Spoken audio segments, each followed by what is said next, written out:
Hi Josh, you're the Seeker Survey Manager here at Kemps, dealing with all of the utility survey work. Just wanted to ask a few questions about ground penetrating radar and see if you could give us a little bit of an insight. So GPR, generally something that you use for utility surveys. What does GPR stand for? What does it look like and what does it do? Okay, so GPR stands for ground penetrating radar.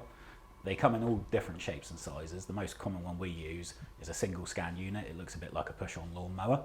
There's little ones, handheld ones. We use those for finding reinforcing bars, depth and position. And there's also large ones, multi-array systems. And we use those for collecting a large amount of data as quick as possible that can then be post-processed and analysed in the office. We use that in busy urban environments and also if we're trying to find voids.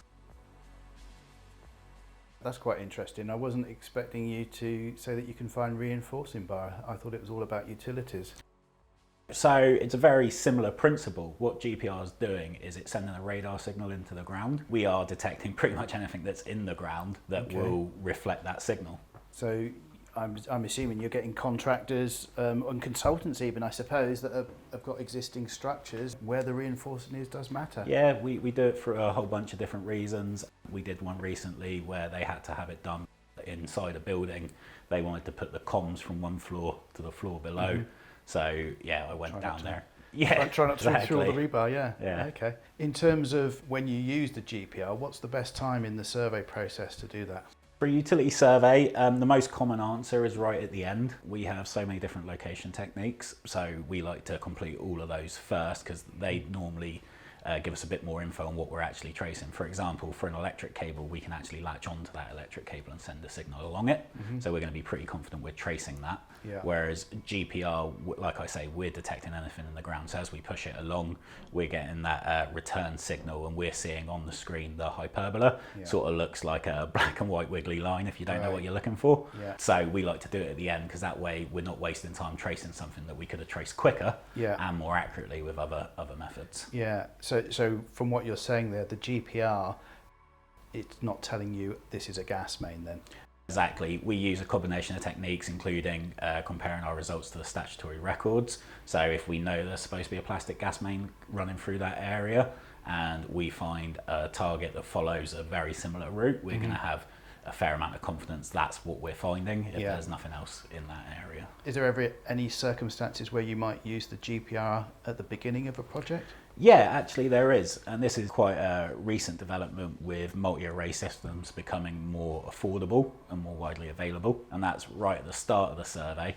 This is on really inaccessible areas such as motorways where you might have a project that's 5 miles long. It would cost an arm and a leg to shut down the whole motorway for the length of time to do a full survey.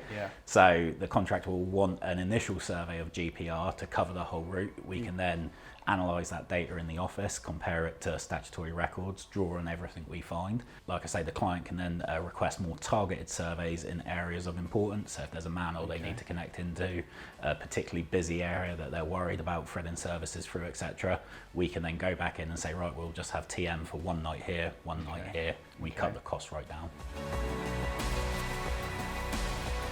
Real-time GPR analysis.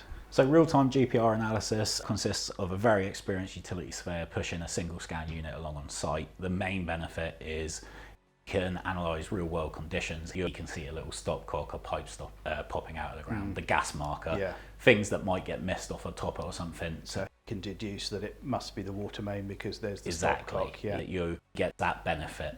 The benefit of post-processing, like we said, is larger data set, the speed of collecting data, and the fact that you can analyse that back in the office in the dry, out of the wind and rain.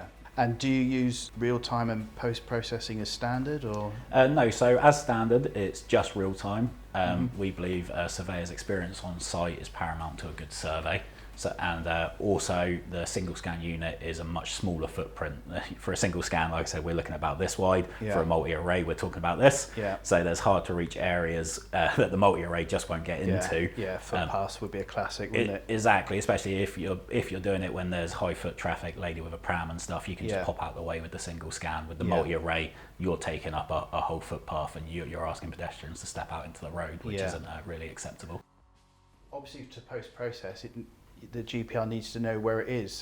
So we use a combination of total station and GPS. We've invested quite heavily here at Kemp's in top of the range instruments like the S9 series of total stations from Trimble, the GS18 Tilt from Leica as well. Both of these will stream coordinates to the GPR so it can be geo-referenced. If we're in a wide open space, a field, etc., we'll use the GPS. If we're in a busy urban environment with tall buildings, then we'll set up the total station. We'll geo-reference the total station first, so we'll GPS the stations, type those in. What is the process, back in the office of actually analysing the data? We download the data into a bit of software called IQ Maps. It's a very powerful program. First thing we do is select the coordinate system, so OSGB 36 for us, and that puts the data in the right place. We then use a whole range of different filters and settings, so really a bit too much to go into in this. Yeah. But effectively what we're doing is we're comparing what are called time slices, which sort of lets you see the ground at various different depths. Okay. And if you've got a string of hyperbola, it will draw a line basically for you, is what you're looking for. I see. In simple terms, you're almost cutting sections through time down through the ground.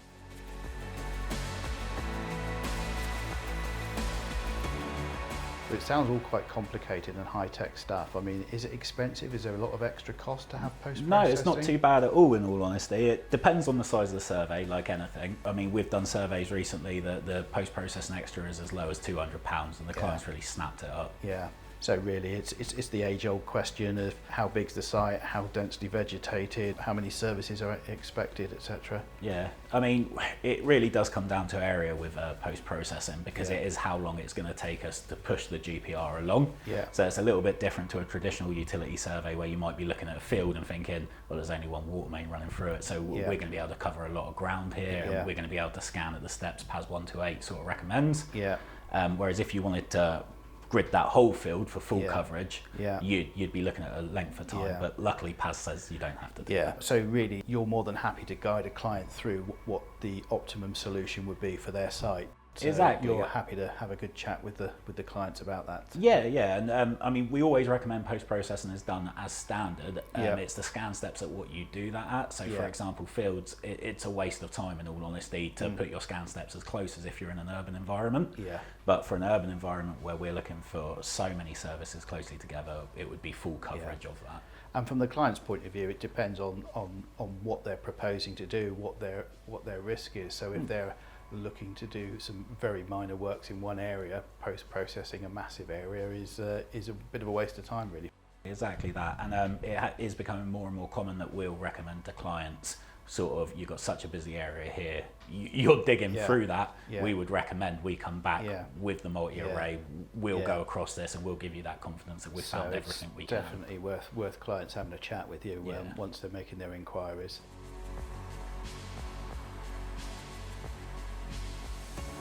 You mentioned PAS 128. Is GPR an essential ingredient for PAS 128? Does it have to be real-time or post-processed?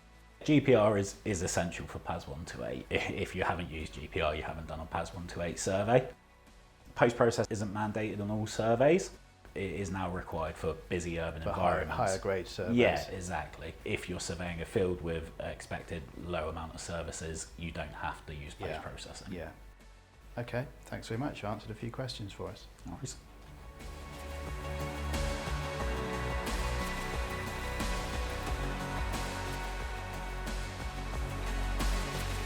Kemp. Surveying the Southwest for tomorrow.